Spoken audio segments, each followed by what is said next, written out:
Good morning मेरे प्यारे दोस्त। हिट द टारगेट में आपका बहुत बहुत स्वागत है। तो दोस्त आज हम लोग डायरेक्ट एंड इन्वर्स प्रोपोर्शंस का पार्ट 3 शुरू करने जा रहे हैं। तो दोस्त इसके पिछले लेक्चर में हम लोगों ने डायरेक्ट प्रोपोर्शंस और इन्वर्स प्रोपोर्शंस के डिफिनेशन के बारे में हम लोगों ने काफ़ी चर्चा कर लिए हैं। तो दोस्त एक बार और देख लेते हैं कि डायरेक्ट प्रोपोर्शंस क्या है और इन्वर्स प्रोपोर्शंस क्या है, ठीक है ना। तो दोस्त डायरेक्ट प्रोपोर्शंस में हमने यही देखा था कि एक्स और वाई टू क्वांटिटीज़ में वेरिएशन इस तरह से हो रहा है कि एवरी जगह हर जगह इसका रेशियो सेम है, कांस्टेंट आ रहा है, ठीक है ना। अगर एक्स में इंक्रीजिंग हो रहा है तो वाई में भी इंक्रीजिंग करस्पॉन्डिंग होना चाहिए और इस तरह से इंक्रीजिंग हो, दोनों में इंक्रीजिंग हो कि उनका रेशियो हर जगह बराबर है, तो हम उसे बोलेंगे कि एक्स और वाई आपस में डायरेक्ट प्रोपोर्शंस में है। इन द सेम वे अगर एक्स में डिक्रीजिंग हो रहा है तो वाई में भी डिक्रीजिंग होना चाहिए और दोनों में इस तरह से डिक्रीजिंग हो ताकि उनका रेशियो हर जगह सेम आए, तो हम बोलेंगे कि ये दोनों डायरेक्ट प्रोपोर्शंस में है। यानी हर जगह हमने यही देखा कि 1/2 1/2, यानी हर जगह 1/2, ठीक है ना। तो यानी कि रेशियो अगर हम ले रहे हैं, देखिए यहाँ पे क्या हो रहा है, डिक्रीज हो रहा है, तो ये सारे डिक्रीज चल रहा है यहाँ पे एक को, और यहाँ पे दोस्त यहाँ भी डिक्रीजिंग चल रहा है, ठीक है ना। तो एक्स और वाई का वैल्यू हमें दोनों में डिक्रीज चल रहा है, लेकिन इसका रेशियो हर जगह कटाइए तो 1/2 ही आ रहा है, ठीक है ना।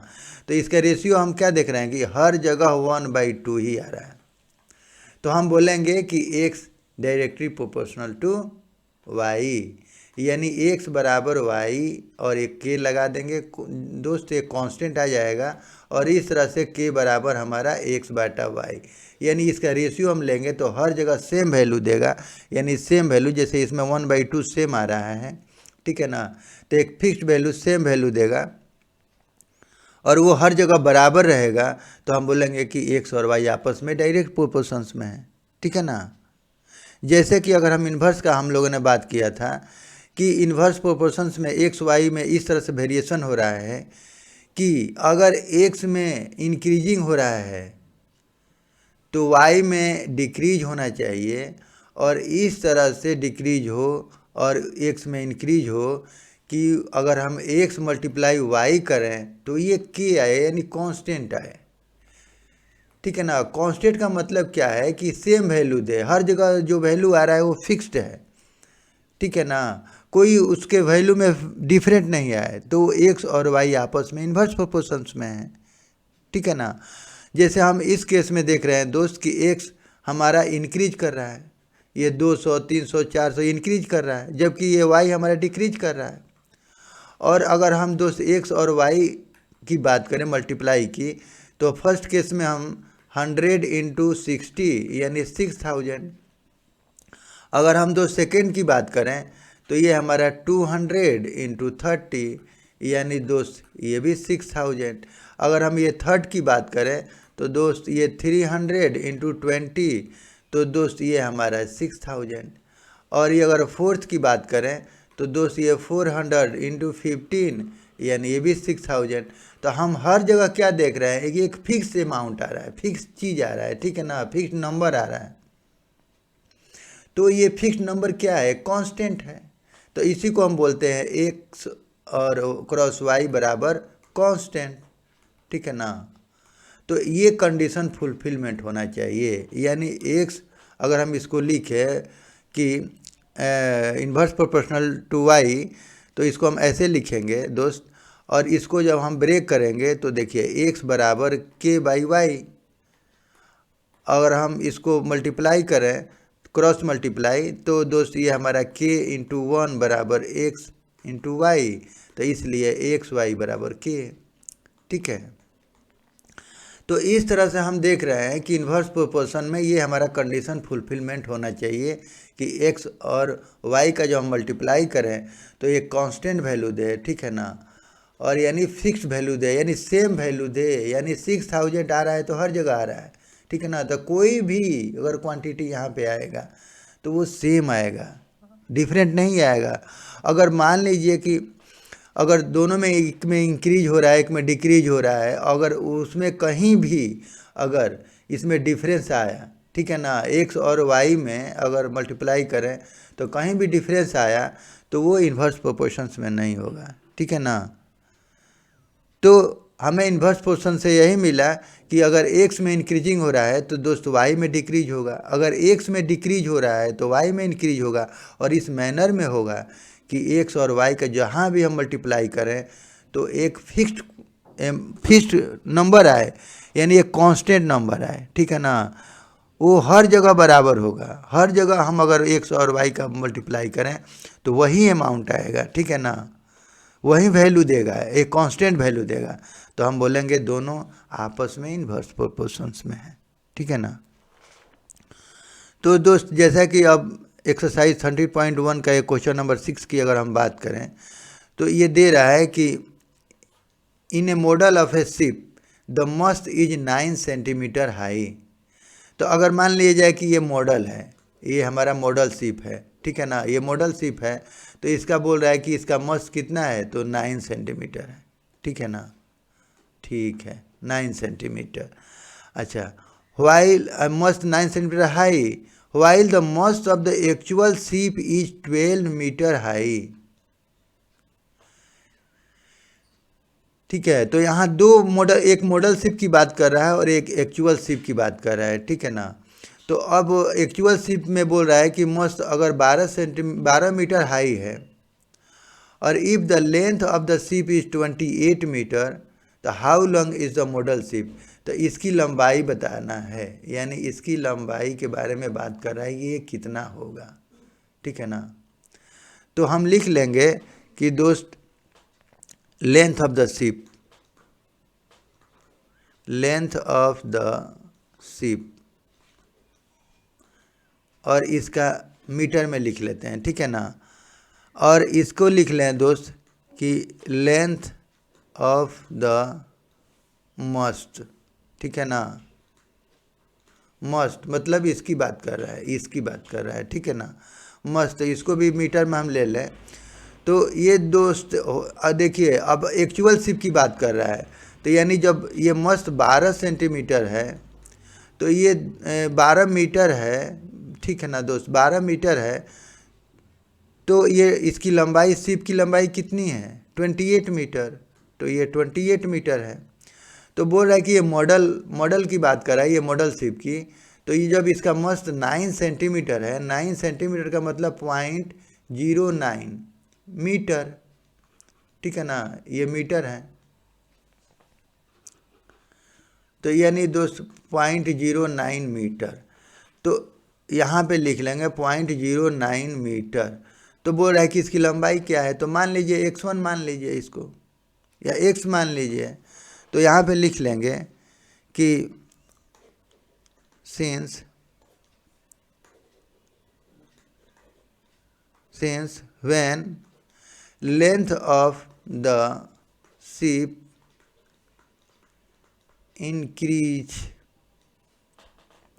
increases then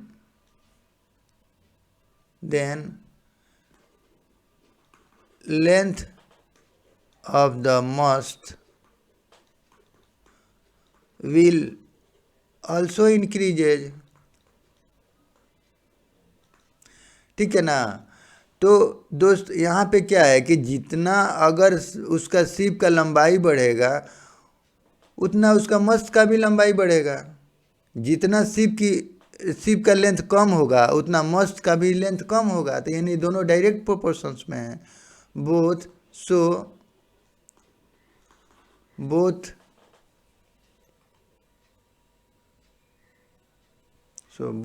are in direct proportions. सो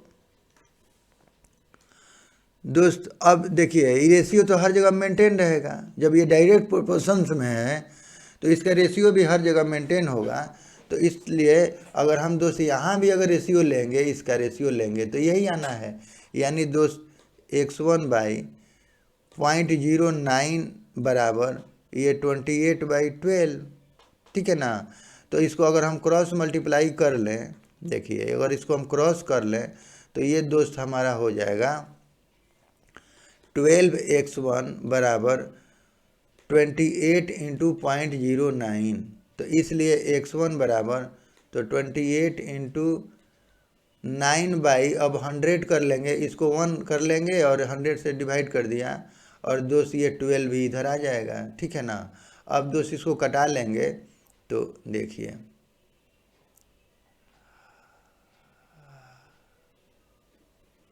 तो इसको कटा लेंगे तो 3 3 के 9, 3 4 के 12 और दोस्त ये हमारा हो जाएगा 4 1 4 7 28, तो यानी 70 का 21, 21/100 यानी 0.21, ये हमारा मीटर, ठीक है ना। तो इस तरह से दोस्त हमारा ये आंसर आ गया कितना 0.21 मीटर। तो इसका वैल्यू दोस्त आ गया हमारा 0.21 मीटर, ये हमारा आंसर हो गया, ठीक है ना। तो आप इसको अगर मीटर में है तो मीटर में लिख लीजिए या सेंटीमीटर में लिखना है तो सेंटीमीटर में लिख लीजिए, तो ये हमारा आंसर आ जाएगा, ठीक है ना। तो ये हमारा आंसर होगा। अब दोस्त अगर हम इसके सेकेंड क्वेश्चन की बात करें तो यानी 7 की बात करें तो देखिए ये दोस्त बोल रहा है कि suppose 2 kg of sugar contains 9 into 10⁶ crystals. Crystals मतलब उसके ग्रेनुअल्स, दाने, छोटे छोटे दाने। तो ये बोल रहा है कि 2 kg शुगर में अगर इतना क्रिस्टल्स है तो how many sugar crystals are there in 5 kg sugar. तो भाई जितना वेट बढ़ेगा, जितना हम इसमें वेट बढ़ाएंगे उतना क्रिस्टल का संख्या ज़्यादा होगा। जितना क्रिस्टल का संख्या कम लेंगे तो हमें वेट भी कम करना पड़ेगा। यानी ये दोनों डायरेक्ट प्रोपोर्शंस में है, यानी इनका रेशियो हर जगह बराबर होगा। अगर 2 kg में इतना क्रिस्टल्स है तो अगर 4 kg लेंगे तो इसका क्रिस्टल्स डबल हो जाएगा, अगर 8 kg लेंगे तो उसका भी डबल हो जाएगा। तो यानी ये डायरेक्ट प्रोपोर्शंस में चलेंगे, ठीक है ना। तो यहाँ लिख लेंगे कि weight of sugar, weight of sugar, ठीक है ना, और इन kg, और यहाँ लिख लेंगे दोस्त नंबर ऑफ शुगर क्रिस्टल। तो दोस्त यहाँ पे ये दे रहा है कि अगर इसका 2 kg हो रहा है, अगर हम शुगर 2 kg ले रहे हैं तो क्रिस्टल कितना है हमारा दोस्त 9 इंटू 10⁶। तो ये फर्स्ट क्वेश्चन में दे रहा है कि अगर दोस्त हम यहाँ फर्स्ट की बात करें, अगर ये हम 5 kg ले रहे हैं तो इसका क्रिस्टल कितना होगा, ठीक है ना। यानी अगर हम दोस्त इसको y मान लें, y1, तो ये कितना होगा। अब सेकेंड में बोल रहा है कि अगर 1.2 kg ले रहे हैं तो इसका अगर y2 की बात करें तो ये कितना होगा। तो ये तो रेशियो सेम चलेगा, ठीक है ना। ये चूँकि डायरेक्ट प्रोपोर्शंस में है, जितना वेट हम बढ़ा रहे हैं उतना नंबर ऑफ क्रिस्टल बढ़ेगा। तो दोनों डायरेक्ट प्रोपोर्शंस में रहेगा, दोनों डायरेक्ट प्रोपोर्शंस में रहेगा, तो यानी ये इस रेशियो में चलेगा, यही रेशियो हर जगह रहेगा, ठीक है ना। ये रेशियो हर जगह रहेगा, उसी का हम इस्तेमाल करेंगे। तो इसको लिख लेंगे कि since when weight of sugar increases then number of sugar crystal also increase, ठीक है ना। तो इंक्रीज करेगा, so both are in direct proportional, so both are in direct proportions। इस तरह से दोनों डायरेक्ट प्रोपोर्शंस में होगा, और जब डायरेक्ट प्रोपोर्शंस में होगा तो हम इसको लिख लेंगे। सो दोस्त 5 हमने इसको y1 मान लिया, तो 5/y1 बराबर 2 ये रेशियो यही चलेगा 9 यही हमारा रेशियो रहेगा, ठीक है ना। तो इस तरह से दोस्त 2y1 बराबर, ये हमारा फर्स्ट क्वेश्चन हो गया, 2y1 बराबर, तो ये दोस्त 5 × 9 × 10⁶, ये हमारा हो जाएगा। और इस तरह से दोस्त ये, इसलिए दोस्त y1 बराबर अगर हम बात करें तो ये हमारा हो जाएगा 5 × 9 × 10⁶/2, ठीक है। तो इसको अगर हम कटा लें तो 9×5 = 45, ठीक है ना। तो दोस्त ये 45/2 × 10⁶, तो इसको लिख लेंगे 2 2 × 4 पॉइंट 2 2 × 4 2 5 10, ठीक है ना, इंटू 10⁶। तो ये क्रिस्टल हो जाएगा हमारा, क्रिस्टल्स, ये आंसर हो जाएगा। अगर हम सेकेंड की बात करें तो ये हमारा y1 का मान निकल गया दोस्त 2 × 2 5, 2 × 2 5 × 10⁶, ठीक है ना। अब अगर y2 की बात करें उसी तरह से, तो दोस्त इसका भी वैसे ही निकाल लेंगे कि हम, यानी 1/2/y2, अब इसका भी रेशियो यही रहेगा, ठीक है ना। तो ये 2/9 × 10⁶, तो इसलिए दोस्त अब ये 2y2, अब हम यहाँ भी क्रॉस कर लेंगे, क्रॉस मल्टीप्लाई, यहाँ भी हम क्रॉस मल्टीप्लाई कर लेंगे। तो 2y2 बराबर 1.2 × 9 × 10⁶, और दोस्त इसको भी अगर हम मल्टीप्लाई करें, अब ये y2 बराबर हो जाएगा हमारा 1.2 × 9 × 10⁶/2। तो दोस्त अगर हम इसको कटा लें तो 2 × 6 = 12.6, और मल्टीप्लाई करें तो 5.4 × 10⁶, ये हमारा हो जाएगा क्रिस्टल्स। तो ये हमारा आंसर हो जाएगा, ठीक है ना। तो इसका हमें, इसका वैल्यू मिल गया दोस्त 5.4 × 10⁶, तो ये हमारा आंसर हो जाएगा, ठीक है। तो इस तरह से दोस्त हम इसके क्वेश्चन को ऐसे सॉल्व कर लेंगे। अब दोस्त अगर हम इसके 8 क्वेश्चंस की बात करें तो ये दे रहा है कि Rashmi has a road map with a scale of 1 centimetre representing 18 kilometres, ठीक है। She drives on a road for 72 kilometres, what would be her distance covered in the map. Map scale पे देख रही है तो 1 सेंटीमीटर रिप्रेजेंट कर रहा है 18 किलोमीटर। जब वो 18 किलोमीटर डिस्टेंस अगर ट्रेवल कर रही है तो उसके मैप पर वो 1 सेंटीमीटर दिखा रहा है उसकी लंबाई, ठीक है ना। तो she drives on a road for 72 kilometres, अगर 72 किलोमीटर अगर वो ड्राइव करेगी तो वो रोड मैप पे कितना सेंटीमीटर दिखाएगा उसका बात कर रहा है, ठीक है ना। तो वही बोल रहा है कि she drives on what would be the distance covered in the map, तो मैप पे कितना उसका लेंथ दिखाएगा, तो उसके बारे में बात कर रहा है। तो यहाँ लिख लेते हैं कि distance, actual distance covered, distance covered इन किलोमीटर्स, ठीक है। और ये दोस्त ये लेंथ ऑफ रोड मैप, ठीक है ना, road map on a scale लिख लीजिए। और ये 2 सेंटीमीटर में है तो इसको सेंटीमीटर में हम लिख लेंगे, ठीक है ना। तो देखो देखो दोस्त, यहाँ पे जितना अगर हम ज़्यादा डिस्टेंस कवर करेंगे उतना उसका रोड मैप पे स्केल पे उसका लंबाई बढ़ेगा, और जितना कम डिस्टेंस ट्रेवल करेंगे तो उसका भी जो रोड मैप है उसका लंबाई कम होगा। तो यानी ये डायरेक्ट प्रोपोर्शंस में है, ठीक है ना। तो इसी को लिख लेंगे और इसको यहाँ पे लिख लेते हैं। देखिए क्या क्या दिया हुआ है हमारा। अगर 1 सेंटीमीटर है तो दोस्त इसमें हम ये 18 किलोमीटर, यानी रश्मि 18 किलोमीटर ट्रेवल कर रही है तो 1 सेंटीमीटर उसका लंबाई दिखा रहा है रोड मैप पे। तो ये पूछ रहा है कि 72 किलोमीटर, जब 72 किलोमीटर ट्रेवल करेगी तो इसका कितना मान होगा, यानी ये रोड मैप पे उसके स्केल पे कितना लंबाई होगा। तो इसको y मान लीजिए, ठीक है ना। तो इसी को लिख लेंगे कि हेयर मोर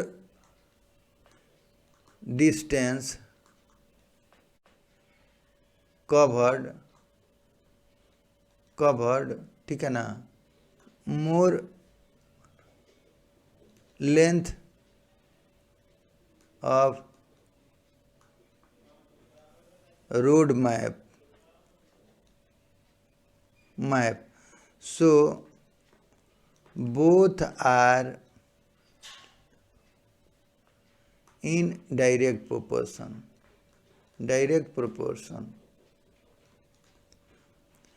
यानी कहने का मतलब है कि जितना हम ज़्यादा रश्मि जितना ट्रेवल करेगी, जितना डिस्टेंस जितना ट्रेवल करेगी उसका, तो रोड मैप पे भी उसकी लंबाई उतनी ज़्यादा बढ़ेगी, ठीक है ना। तो दोनों ये डायरेक्ट प्रोपोर्शंस में रहेगा, यानी हर जगह इसका ये रेशियो मेंटेन रहेगा, ये रेशियो, ठीक है ना। तो इसी से हमें y का मान निकालना है। तो so in both are in direct proportions. तो सो अब लिख लीजिए। सो हम लिख सकते हैं इसको दोस्त 72/y बराबर 18/1। तो इसलिए y बराबर, तो ये इसको हम क्रॉस मल्टीप्लाई कर लेंगे बस। तो जब इसको क्रॉस करेंगे तो ये दोस्त हमारा हो जाएगा y इंटू 18 बराबर ये 72। तो इसलिए y बराबर, तो ये 72/18, तो 18×4 यानी 4 सेंटीमीटर आंसर, ठीक है ना। तो इस तरह से दोस्त ये हमारा आ गया 4 सेंटीमीटर आंसर। तो इस तरह से हम ये डायरेक्ट प्रोपोर्शन का क्वेश्चन को हम ऐसे सॉल्व करते हैं, ठीक है ना। अगर हम 9 क्वेश्चन की बात करें तो ये बोल रहा है कि a 5 metre 60 centimetre high vertical pole cast shadow of 3 metre 20 centimetre long. यानी ये बात कर रहा है एक वर्टिकल पोल की और उसके शैडो की, ठीक है ना। Find at the same time the length of the shadow cast by another pole 10 metre 50 centimetre high and the height of the pole which cast shadow and 5 metre long. यानी कहने का मतलब है कि क्वेश्चन में ये बोल रहा है कि एक पोल है और उसका शैडो बन रहा है, तो इसकी लंबाई और इसकी लंबाई के बारे में बात कर रहा है, ठीक है ना। तो हम जानते हैं कि पोल जितना बड़ा होगा, ये इसका पोल का लंबाई जितना बड़ा होगा उतना शैडो की लंबाई भी बढ़ेगा। जितना ये छोटा होगा तो उतना इसका शैडो का भी लंबाई छोटा होगा, यानी डायरेक्ट प्रोपोर्शंस में होंगे दोनों। तो इसी के बस हम डायरेक्ट प्रोपोर्शंस का हेल्प लेकर के क्वेश्चन को सॉल्व कर लेंगे। तो दोस्त हम इसको लिख लेंगे कि लेंथ ऑफ द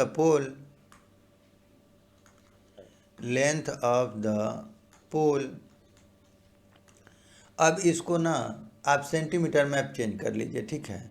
तो हम सेंटीमीटर में अगर दोस्त चेंज करते हैं इसको तो इजी हो जाएगा। तो इसको सेंटीमीटर में चेंज कर लेंगे तो ये 560 सेंटीमीटर हो जाएगा, यहाँ 320 सेंटीमीटर हो जाएगा, और दोस्त यहाँ पे अगर हम बात करें तो 1050 सेंटीमीटर हो जाएगा, और यहाँ पे दोस्त 500 सेंटीमीटर हो जाएगा। तो हमें एक यूनिट में ये दिखाई देने लगेगा, तो इजी होगा हमें कैलकुलेशन करने में, ठीक है ना। तो लेंथ ऑफ द पोल इसको सेंटीमीटर में रख लेंगे, और दोस्त इसमें लिख लेते हैं लेंथ ऑफ द शैडो, ठीक है ना। तो लेंथ ऑफ द शैडो, तो ये भी सेंटीमीटर में। अब देखिए, अब दे रहा है कि अगर हमारा ये वर्टिकल पोल कितना है 5 मीटर 60 सेंटीमीटर यानी 560 सेंटीमीटर है, तो यानी ये 560 सेंटीमीटर है, तो इसका शैडो कितना बन रहा है 320, ठीक है। अच्छा 320। Find at the same time the length of the shadow. अब ये फर्स्ट क्वेश्चन की बात कर रहा है कि length of the shadow cast by another pole 10 metre 5 metre, यानी पोल की लंबाई दे रहा है यहाँ पे, यानी 1050 दे रहा है। तो ये पूछ रहा है कि y1 बराबर कितना। अगर लेट मान लिया कि ये लेंथ ऑफ द शैडो है, y1 मान लिया, ये तो ये पूछ रहा है, ठीक है ना। और ये सेकंड की बात करें अगर दोस्त सेकंड क्वेश्चन की, तो ये हाइट ऑफ द पोल पूछ रहा है विच कास्ट शैडो। अब शैडो का यहाँ पे दे रहा है, यानी ये 500 सेंटीमीटर इसकी लंबाई है, शैडो की लंबाई। तो ये पूछ रहा है कि ये पोल की लंबाई बताइए, यानी x1 बराबर क्या, ठीक है ना। तो यहाँ पे लिख लेंगे कि since when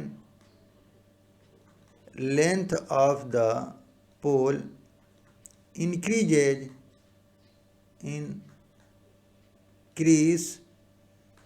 then length of the shadow will also increase। ठीक है, जितना अगर इसकी पोल की लंबाई बढ़ेगी उतना शैडो का भी लेंथ बढ़ेगा, यानी दोनों डायरेक्ट प्रोपोर्शंस में हैं। So both are in direct proportions. तो इस तरह से जब दोनों डायरेक्ट प्रोपोर्शंस में होंगे तो हम इसको लिख लेंगे दोस्त। तो हर जगह तो रेशियो हमारा यही होगा, ठीक है ना, हर जगह रेशियो हमारा वही चलेगा। तो इसलिए दोस्त इसको लिख लेंगे 1050/y1 बराबर, इसका भी रेशियो हमें यही मिलेगा 320, ठीक है ना।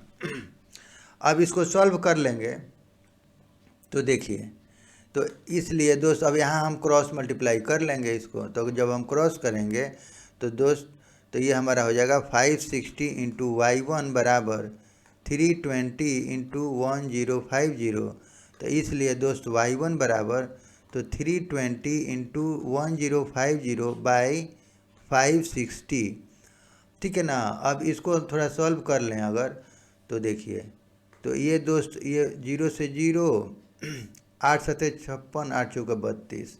तो देखिए ये 8 से कटा लीजिए, 8 7 56 8 चौके 32, और ये दोस्त ये भी कट जाएगा, 7 एकम 7 7 पचे 35 0, यानी 15 चौके 60, यानी 600 सेंटीमीटर। तो दोस्त ये हमारा आ गया 600, ठीक है ना। तो ये हमारा आ गया 600 सेंटीमीटर, या बोलिए इसको 6 मीटर, ठीक है ना। अच्छा, अब ये सेकंड की अगर हम बात करें इसकी, तो अगर हम सेकंड क्वेश्चन की बात करें तो ये हमारा फर्स्ट क्वेश्चन हो गया। अब हम अगर सेकंड की बात करें तो देखिए उसी तरह से इसको लिख लेंगे x1/500 बराबर, हमारा रेशियो यही होगा 560, यही वाला रेशियो मेंटेन करेगा 320। तो दोस्त यहाँ से ये भी कट जाएगा, और अब कटाना चाहें तो 8 चौके 32 और 8 7 56, ठीक है ना। तो इस तरह से 7/4।